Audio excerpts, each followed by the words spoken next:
Bismillahirrahmanirrahim. Assalamualaikum warahmatullahi wabarakatuh.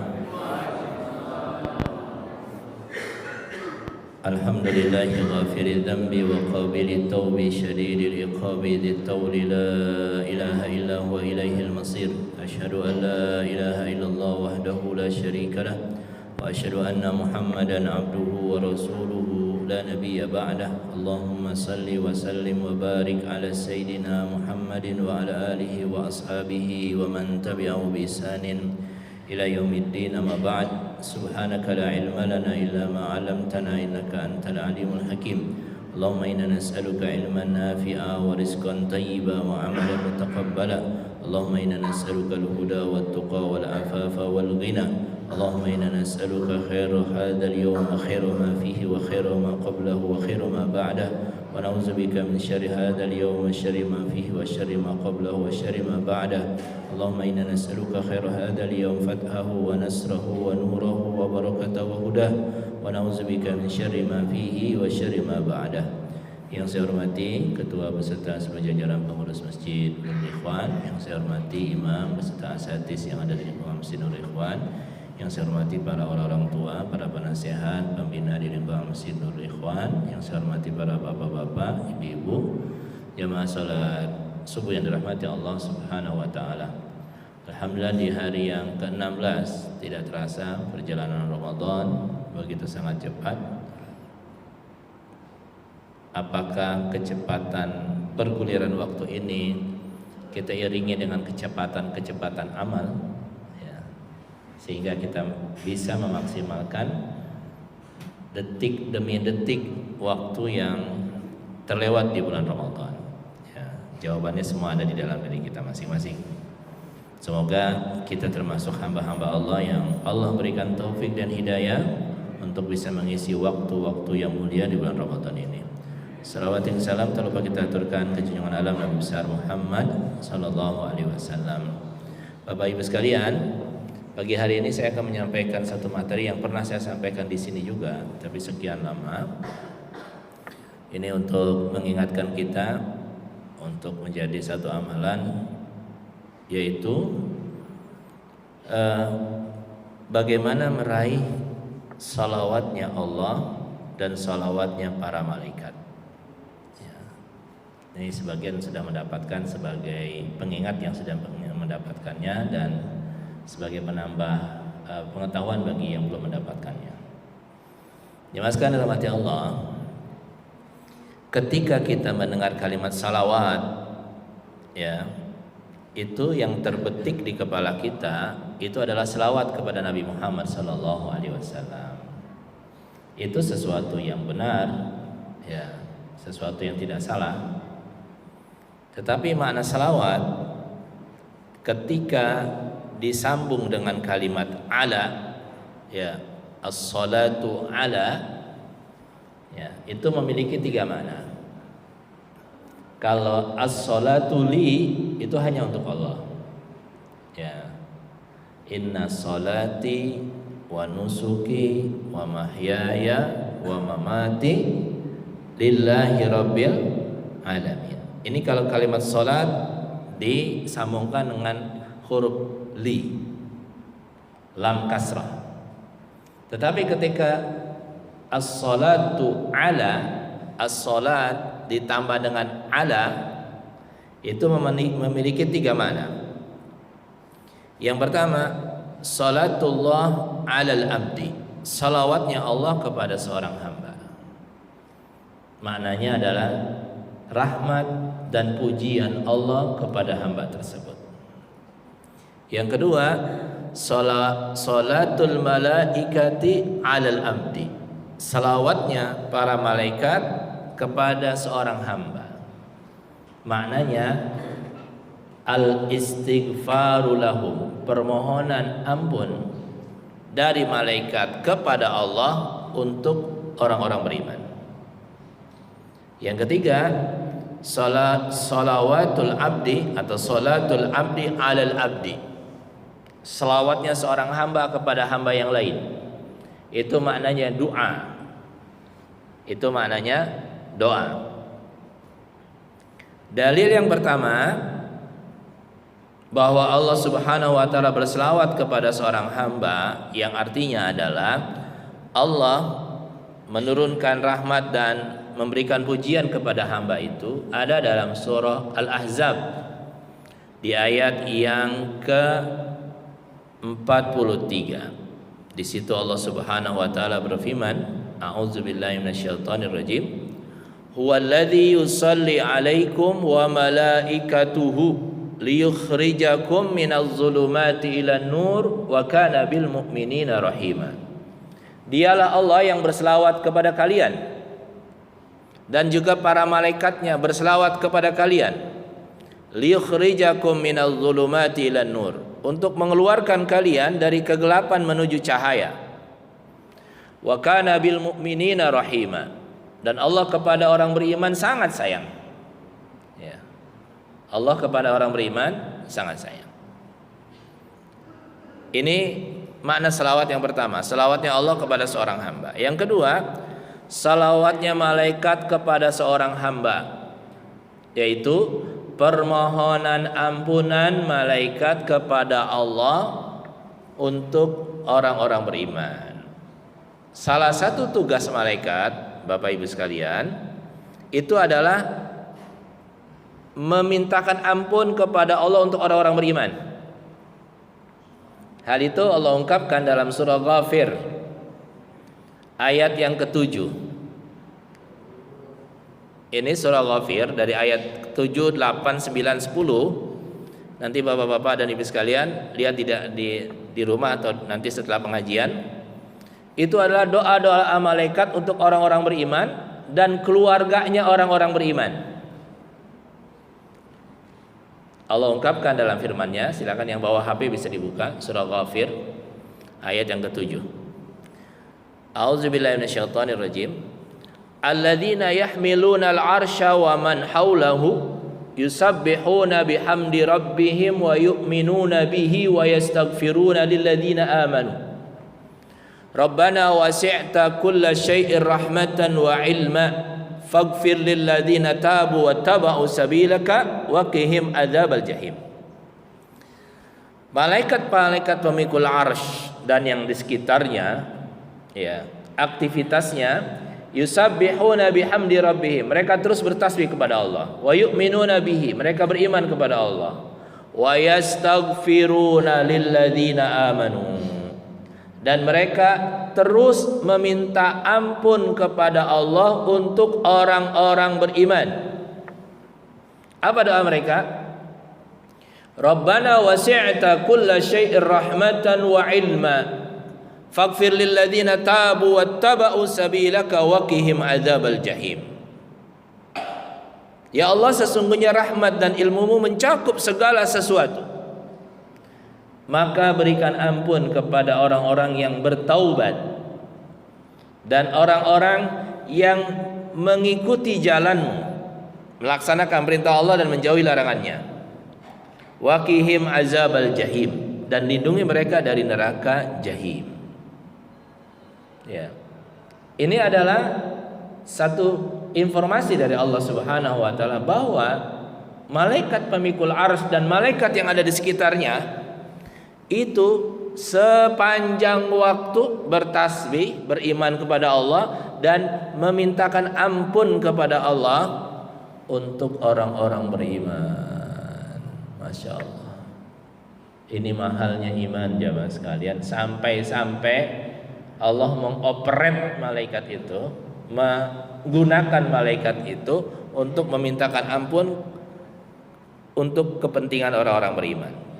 Rasulullah SAW dalam hadis sahih yang diriwayatkan oleh Imam Abu Daud itu bersabda, Allah mengizinkan aku untuk menceritakan kepada kalian, untuk mendeskripsikan kepada kalian tentang malaikat pemikul arsy.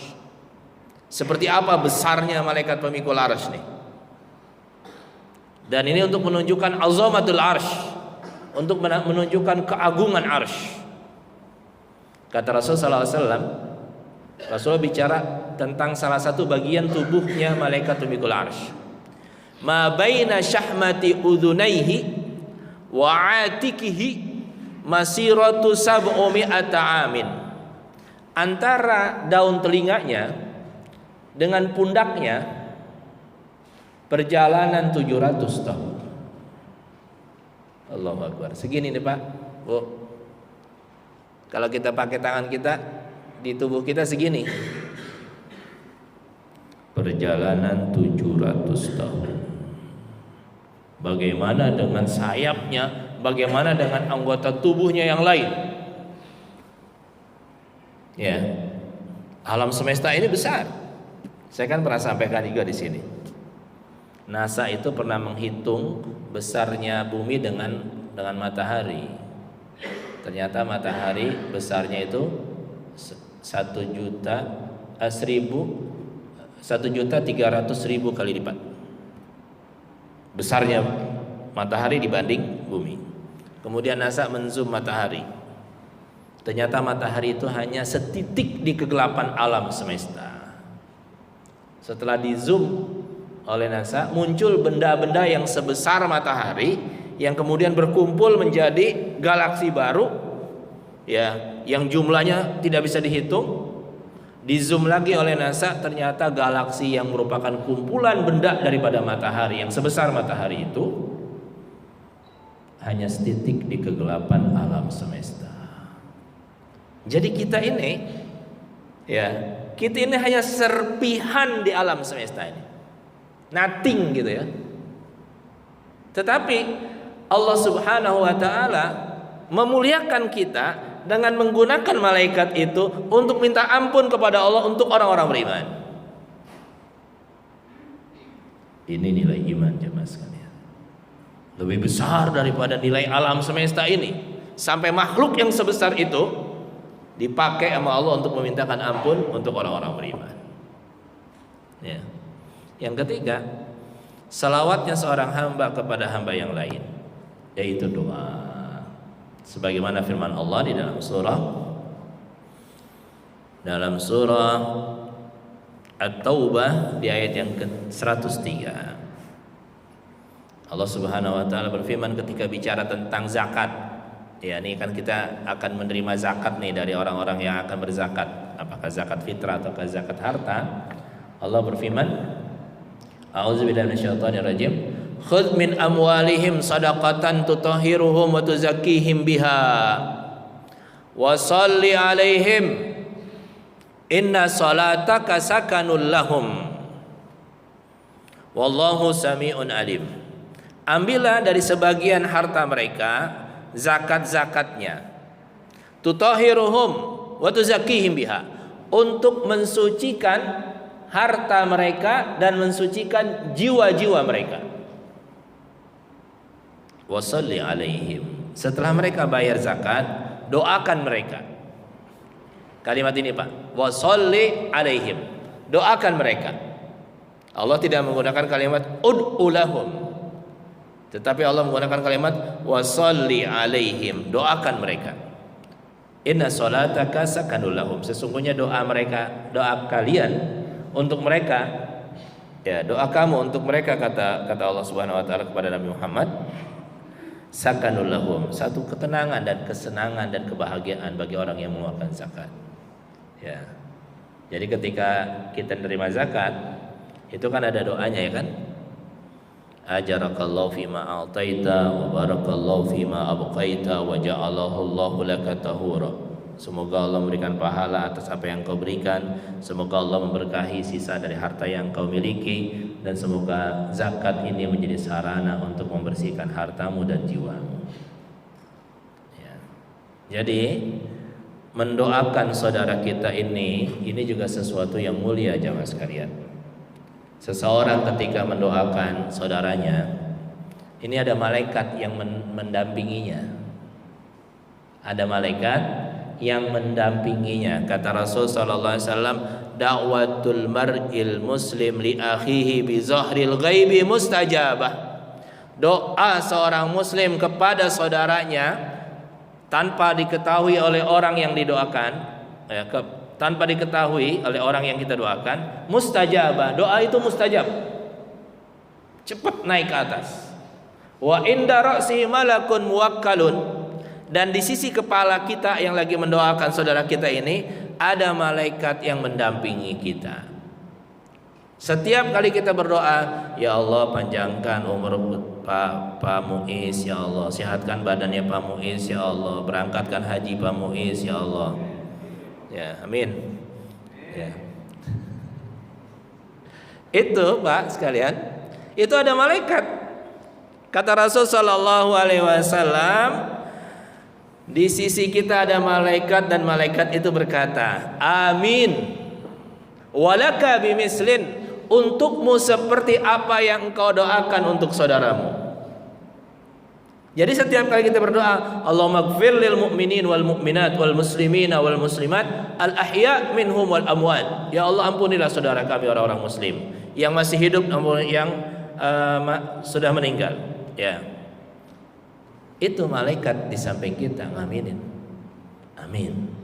Dan untukmu seperti apa yang kau doakan. Dan kalau kita berdoa itu Pak, Allahumma ighfir lil mu'minin wal mu'minat wal muslimin wal muslimat, itu pahalanya sebanyak orang yang kita doain. Pahalanya sebanyak yang kita doain. Berapa jumlah orang muslim?